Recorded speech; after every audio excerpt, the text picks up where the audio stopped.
Adriana. Welcome, everyone. So, we are back with an Ask Adriana episode. Today, we are going to talk about what does it mean to be an empath. Hi, everyone. Dr. Adriana here. Happy to be here with you today, Jeannie. Yeah. Yeah, this question actually was prompted by Heather, who works with us, who was on TikTok and noticed that there were a lot of people talking about this topic and what does it mean to be an empath. And as a licensed clinical psychologist, empowerment coach, somebody who's been doing work on herself for over 25 years, this is a really dear topic to me because I definitely identify, as most of my clients do, as an empath or highly sensitive person. So I'll say a little bit about what that is and what the distinction between those two terms is. I use them interchangeably, but there is a bit of a distinction. Being an empath to me just means being aware. That's the simplest explanation. Being super duper aware. And oftentimes it's made a wrongness. A lot of people grow up with, hearing things like, you're too sensitive, get over it. But really, it can be a gift and a capacity. And that's what I really want to talk about today. For me, I'll just start with my own experience.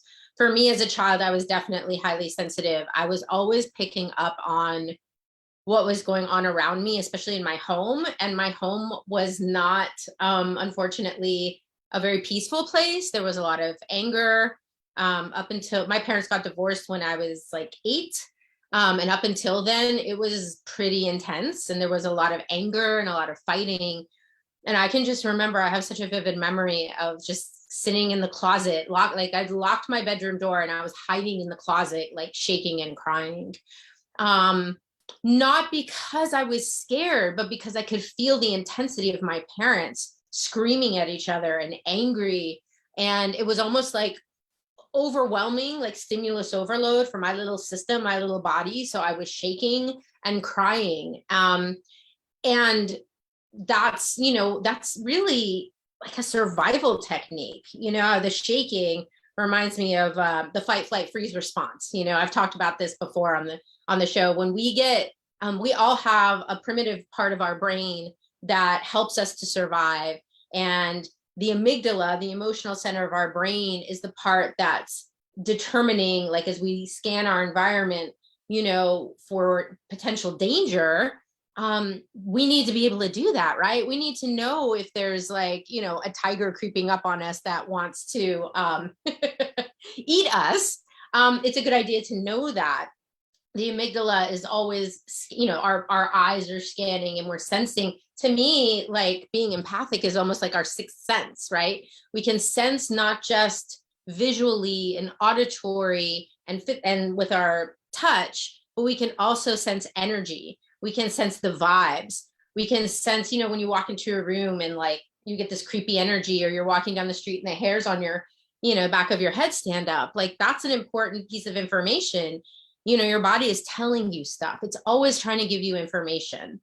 Your body is like a radio antenna, always tuning into the energies and always giving you information. The problem is that a lot of it is not relevant information, right?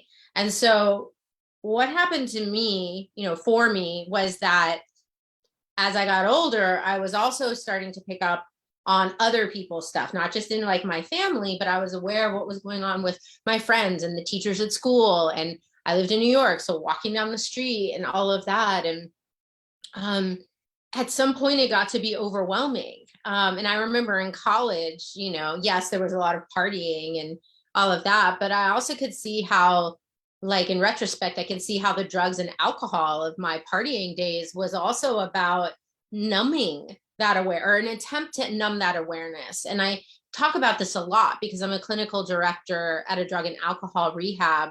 And so many of the clients that I work with who have this issue, addictive issues, a lot of it, I think, is that they're trying to numb that awareness. They're getting so much input all the time, and they don't know how to differentiate what's theirs and what's not theirs. A lot of them suffer with, mental health issues, anxiety, depression, even all of that. might very well be their awareness of other people's stuff. And so it can become overwhelming. And then people will seek escape or comfort or numbing, and drugs, alcohol, food, sex, all these different behaviors can do that. They can distract you from feeling or, being so aware of everyone. And that's the thing. Most people are feeling it. Whatever it is they're picking up on, they're feeling it with their bodies. So, lots to say, lots more I want to say on that. But the difference between empath and highly sensitive. So my kind of understanding of it is that an empath is really more picking up on others, other people, animals, could be even plants, the earth, right? Picking up on the energies of what is external to us. Highly sensitive people can have that, and they can also just have a sensitivity to stimuli in general, like the environmental stimuli, like sounds. I'm super sensitive to sounds and smells. I can smell things that other people supposedly can't smell. And I'm just like, I can't handle it. It's so good. It almost feels like I'm getting bombarded sometimes. I have a very strong sense of taste, and I'm very sensitive to like spices. I can't eat spicy food. It's too much. So there's that sensitivity to the environment, but there's also internal stimuli that people are sensitive to. So, I'm not going to nitpick it, but there's, people in the field, there's a lot. I want to give some resources just right off the bat before I forget. There's a woman named Elaine Aron, Aron, who has studied a lot on highly sensitive people. And Dr. Judith Orloff, Orloff, is a psychiatrist who herself has dealt with this stuff, and wrote a really nice book with an orange cover called The Empath Survival Guide. So I highly recommend those for people who want to find out more. So for me, let me just fast forward as I progressed through college and afterwards, my body started breaking down. I started getting sick. Some of you know, I've spoken about this. I was getting really sick right around the age of like 22, 23. And nobody knew what was wrong with me. And I was getting increasingly more and more allergic. I guess I had had actually allergies my whole life, but I didn't realize it. I was getting more and more allergic to everything in my environment. I was getting exhausted and run down. I was getting more depressed. And it took them 13 years to figure out that what I had going on was Lyme disease and chronic fatigue syndrome and multiple chemical sensitivities, and a whole bunch of other things that come from that. And this is really what put me on the path to do the work that I do today. I mean, now in retrospect, you can see what the sequence of events was. That led me to look for alternative therapies, holistic therapies, because Western medicine basically at that stage, would have said, we need to hook you up. We need to put a PICC line in you, and we need to run IV antibiotics through you, which would have destroyed my whole, internal flora landscape. And I wasn't willing to do that. So I started, I was getting chiropractic. I started getting acupuncture, homeopathy, energy work, energy medicine. And then I discovered energy psychology, right? And then that's when I realized so much of the trauma and the things that I had experienced earlier in life, and my hypervigilance, my, always being aware of what was going on around me so I could feel safe. All of these things were contributing. And then my awareness of everybody else's stuff, I was so aware. And at this point, I was in grad school and starting to work with clients. I was so aware of all their stuff. And I was taking it on because I had a belief, and this is where it gets a little more complex. I had a belief that it was my job to fix them. It was my job to heal them, and that I had been doing that my whole life. And that'll compound that natural gift that you have, your sensitivity, your awareness. If you have a point of view, and it's usually subconscious, that you want to make other people happy, you want to take away their pain and suffering, that's going to amplify this whole thing even more so that instead of just being like an antenna that's picking up signals and then, just blah, blah. I was literally taking it all in, and my body got overwhelmed. So the energy psychology work, and then later, about 10, 11 years ago, I found access consciousness. I finally got like the pieces of the puzzle that were missing. This belief that I had to fix and heal everyone. Realizing, that what I thought was my stuff, my emotions, my thoughts, my mind that was like a hamster on a wheel all the time. Realizing that wasn't my stuff, realizing that there were tools that I could use to deal with this. So one of my favorite tools that I really want to emphasize here is the tool from Access Consciousness of who does this belong to? Okay.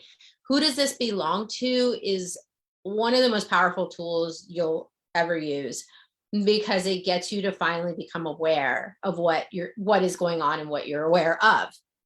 So if I'm having, and how I learned this, I often tell this story. It was just such a profound aha to me one day. I sit in my office pre-COVID. I sit in my office, and all day long people come in and out of my office, and I'm sitting in my chair, and I'm me, and I'm always me. But with every single person, I would feel different.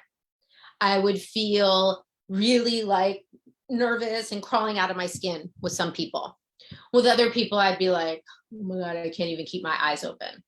With other people, I would get aches or pains somewhere in my body, sometimes even before they would come into the session.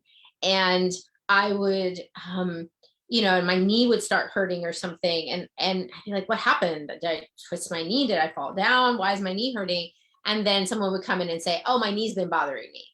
And that's the fascinating thing about this, as many of you know, is that your awareness is not just local. Yes, I can pick up on, the people around me if I'm in a room with folks. I can pick up, because I live in an apartment building, I can sense what's going on downstairs and with my neighbors. In fact, every time I walk up my stairs, I hear in my head, I hate it here. I hate people. I don't want to be here.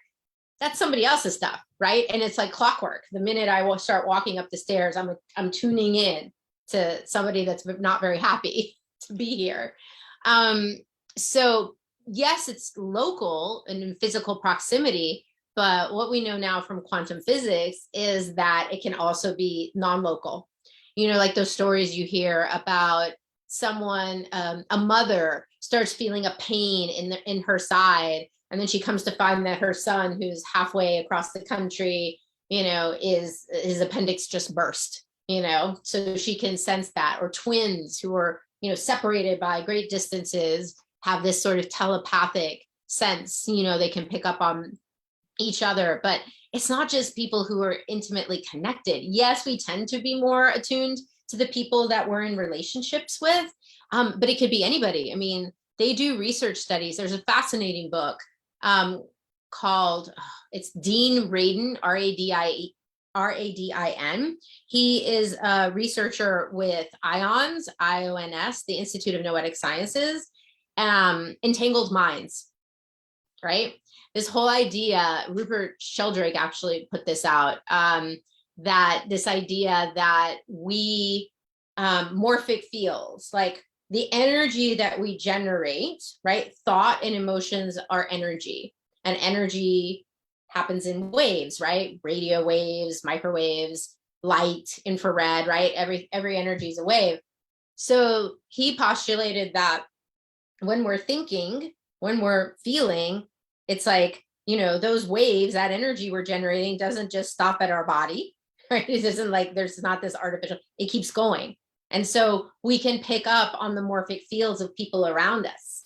And that's why he says, like, telepathy is not some weird magical power of some sort. Everybody can do it because everybody's attuned to everyone else's energy field, right? And you're emanating that energy. The heart math people have measured the heart's energy that it puts out, right? The heart pumping, it can be perceived 3 meters, 3 feet out or 6 feet out, some distance. And they can measure that with instruments. Like, this isn't like woo-woo stuff. They've done crazy experiments with particles and atoms where they pair 2 molecules somehow, whatever, and then they separate them. and they'll separate them by miles, thousands of miles, or they'll separate them by putting one in a steel cage 10 feet, whatever. And then they'll do something to one molecule and they'll see that the other molecule is still doing the same thing, paired electrons. One is doing one thing and one is doing the other thing, whether it's the direction of their spin or they'll inject it with some sort of toxin, and they'll see that both, even the one that didn't get the poison in it or whatever, responds the same way. And they've done it with people. They'll have two people in an experiment, like paired together, meaning like they're talking, they're getting to know each other, and then they separate them. And then with one person, they like flash lights at them and they measure their brain waves. And then they can see that the other partner who didn't get the lights, their brain waves attune. I mean, it's fascinating stuff. I actually have a whole chapter. I'm working on a book right now, and I have a whole chapter devoted to this because I actually think there's a scientific explanation for who does this belong to. But on a more pragmatic level, using that tool, who does this belong to, the moment you sense something, and I'm going to give you a really important distinction here. This was really what brought it home for me. I was in a class with Gary Douglas, who's the founder of Access Consciousness. And I was saying, Gary, you know, I've got this like intense sadness and blah, blah, blah, that I know it's not mine, but I can't seem to shake it. Right? Sometimes we hear this in classes too. I know it's not mine. I'm doing who does this belong to. I'm trying to send back the energy that's not mine, because that's the second piece of who does it belong to. If it's not your stuff, send it back to wherever it came from. You don't even need to know whose energy. We can move energy with our intention. So I was doing that, but I was still stuck with this sadness. And that's when two pieces. He was the thing about, do you think it's your job to fix it for people, right? Because I'm the therapist, I'm supposed to make people feel better. So I still had this point of view that was making other people's sadness significant. I wasn't in allowance of it. I'm not okay that other people are sad. Therefore, I need to do something about it to fix it. That caused me to take that energy on and lock it into my body, which makes who does it belong to and return to sender. The return to sender part is harder when you've already taken it in your body, identified it as yours, and locked it in. It still works, it's just harder. That was one piece. And then the second piece is, look at the language you're using. You're using the language of I have sadness or I am sad, right? If you own it, then it becomes yours. So he said, the languaging you need to use is, what am I aware of? What am I sensing? What am I perceiving? Because that like leaves you in that more observing place, right? It's in the neutral place. And then you don't have to take it on as yours in the first place. And that was such a key piece to all of this. So now when I teach this to people, you know, rather than saying, like, anxiety is one I work with a lot, rather than saying I'm anxious or I have anxiety, no, just say, okay, whoa, I'm aware of something. What is this? Like, ask a question. What is this? What do I do with it? You know, oh, it's anxiety. Okay, is it mine? You know, another version of who does this belong to is you could just say, is it mine? And just like tune into your knowing. If whatever's true for you is going to feel kind of light and expansive, whatever's not true for you is going to feel more heavy and contracted. If you're somebody who does energy work, you might know muscle testing. In the beginning, I was doing a lot of muscle testing around these things. So is it mine? If I couldn't tell, I would send it back anyways. And then I would notice I would feel better. But is this mine? Well, no, it's not mine. Okay, so send it back, right? If it is mine, then I'm going to use a different tool. Then I'm going to use, maybe I'm going to pock and pot it. Maybe I'm going to use my cue. I'm going to use an energy psychology technique. Or everywhere I bought it as mine. I might do that clearing first and then see what I'm left with. But to me, who does it belong to is always the lowest hanging fruit. But that languaging of, what am I aware of? What am I perceiving? Oh, I'm perceiving anxiety. I'm sensing anxiety. Okay, that's it. I'm just picking it up. It's not mine. Because if I take it on as mine, then my mind has to invent a story. I'm anxious. Why am I anxious? I must be worried about this, that, or the other. And I've just invented a problem now to be anxious about. Right? It's like becomes a self-fulfilling prophecy. So I've been talking a lot. I know that we have some questions. I think this one was about what is an empath. I think I've explained that. This next question, I have countless experiences of feeling. Feeling is the thing. If you say the word feel, you're going to lock it in your body. So sensing, what are you perceiving and sensing? I have countless experiences of feeling and perceiving negative energies in my life, but could never really deal with them. Especially in my family, it's really hard to distinguish if what I'm thinking and feeling is mine. What can I do here? Well, I kind of think I've addressed this actually already. I would also, though, so besides the who does this belong to, I'll give you a tip. Expand out, which Jean, you remind me if I forget to come back to that. Expand out is a really helpful one to add in here, but also the allowance piece. What Gary told me, you're not an allowance of other people's suffering. So I wonder for the person who asked that question, how much meaning and significance are you giving to the fact that your family members are having negative energies, anger, sadness, fear, or whatever it is? What if it was okay that that's what they were choosing? And that was the piece I didn't really get, that Gary really clinched. He's like, people choose their suffering. People choose their upset. I was functioning from a point of view that people were victims, because so many of the people that I'd worked with had had these horrible traumas that had happened to them. And I thought, well, if you've been traumatized, of course, no wonder you're going to have anger, sadness, anxiety, blah, blah, blah. I was justifying that. But the reality is we all have choice. Even a child, is an infinite being in a small body. Okay. Fundamentally, on a soul spiritual level, we are infinite, what I like to call infinite beings. Right. And actually fundamentally, which, TJ, my guest from last time, he loves to say fundamentally on that level, we are unharmed and unharmable. Right. So if you were actually functioning from your infinite being, then you wouldn't be in a state of judgment. You wouldn't be in a state of either aligning and agreeing or resisting and reacting to whatever's going on around you. So what I've learned is, okay, because, the thing is, in this day and age, you can change anything. If you are feeling sad and depressed, you can go get therapy. You could take some medication. You could work out more. It's almost like there's no excuse in a sense, because there's help out there and there's tools out there. People, many people, even the ones I work with sometimes, don't actually want to change it. They say they want to change it, but they don't actually want to change it. So recognizing that people are choosing their suffering opened up a huge door for me in that, okay, so what do you want to choose?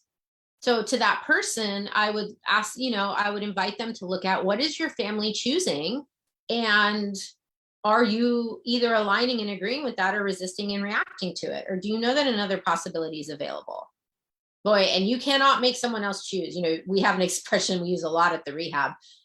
You can bring the horse to water, but you can't make him drink. Right? We can invite people to a different possibility. We can inspire people to choose something different, but we can't force them. And if you try to take away someone's pain and suffering, if you try to fix or heal them, it will come back at you with daggers attached, is an expression we have in Access. And that's what happened for me. I was trying to heal all these clients. I was trying to heal my friends and family, and I was taking on their pain and suffering, but they were no happier. Why? Because whatever it is that's causing them to be unhappy, they're still doing it. Now I'm left holding the bag, and I'm the one who's suffering. How is that helping anybody? So I think that's good for that question. Yes, I I go think ahead. you almost already answered the last question. We can look at that, and also just a little reminder to talk about expanding out. Yes. Do you Thank you. want to do you want to look at the last question? I realized today that in my head never stop thinking. There is always a noise, random thoughts. It's making me extremely anxious because it seems that I can never be in peace. Could you help me with that? Yeah, I get it.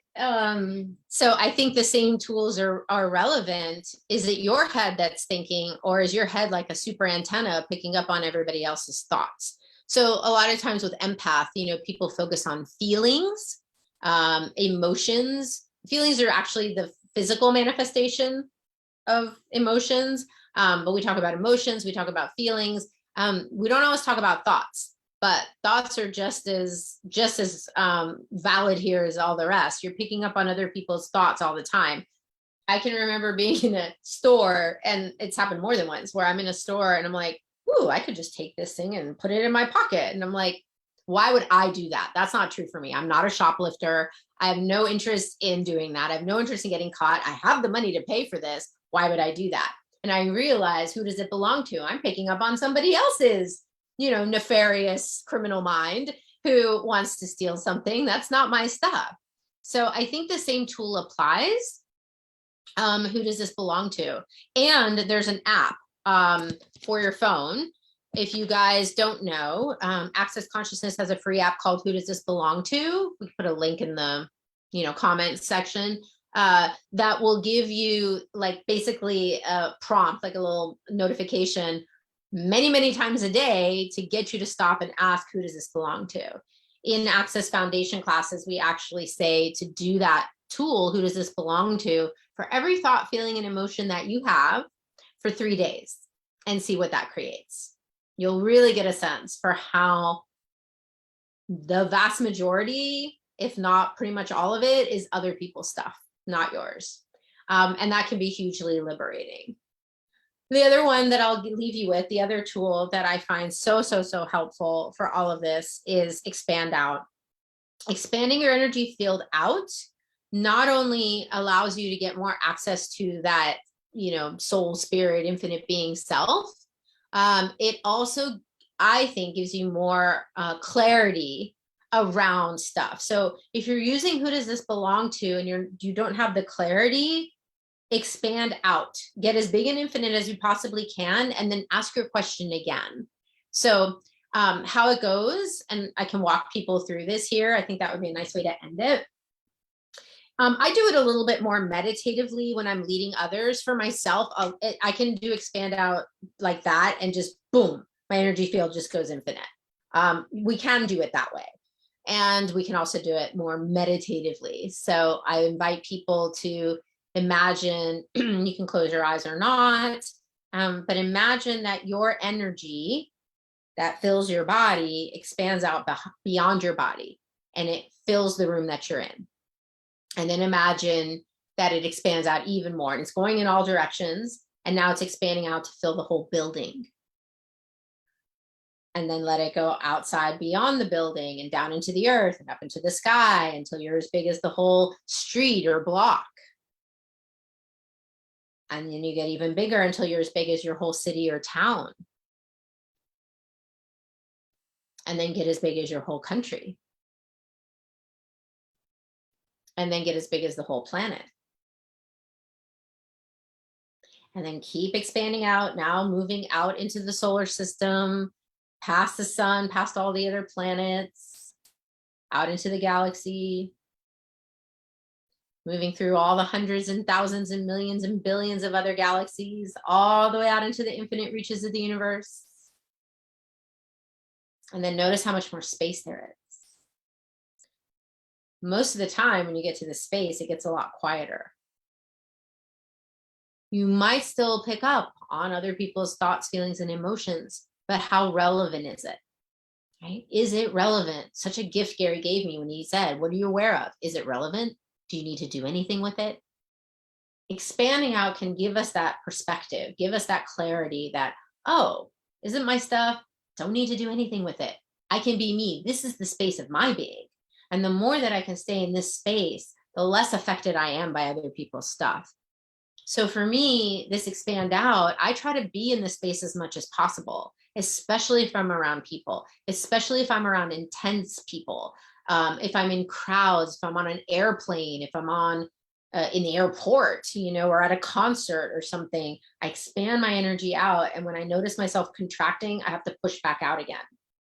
And that gives me a lot of freedom. So that's what I would suggest for all the people who've asked questions, is to really try playing with this one and see what it creates for you. Try playing with all the tools, see if any of it helps you. And if you want to know more, find a facilitator. If you're interested in access, find an access consciousness facilitator, go on the website.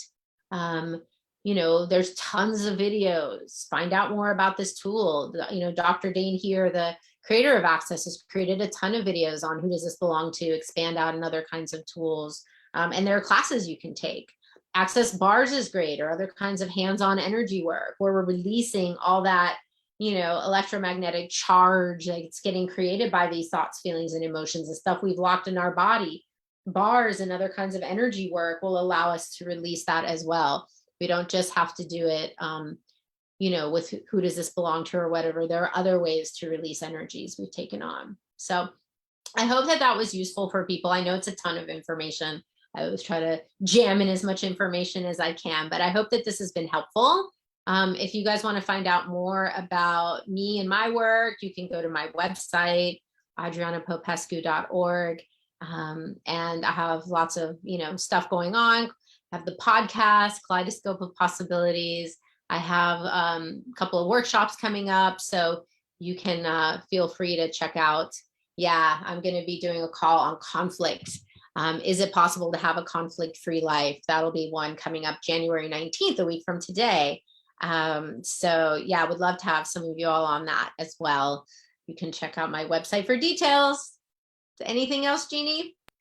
No, awesome. Thank you so much. It was really amazing. And thank you for I think you started almost the episode with we made empath like a big wrongness.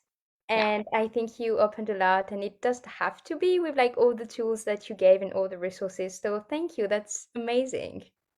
Thank you. I love my gift now. I didn't always. And now it's to the place where I've learned how to use my sensitivity and my awareness, my empathic capacities to my advantage to work for me rather than against me.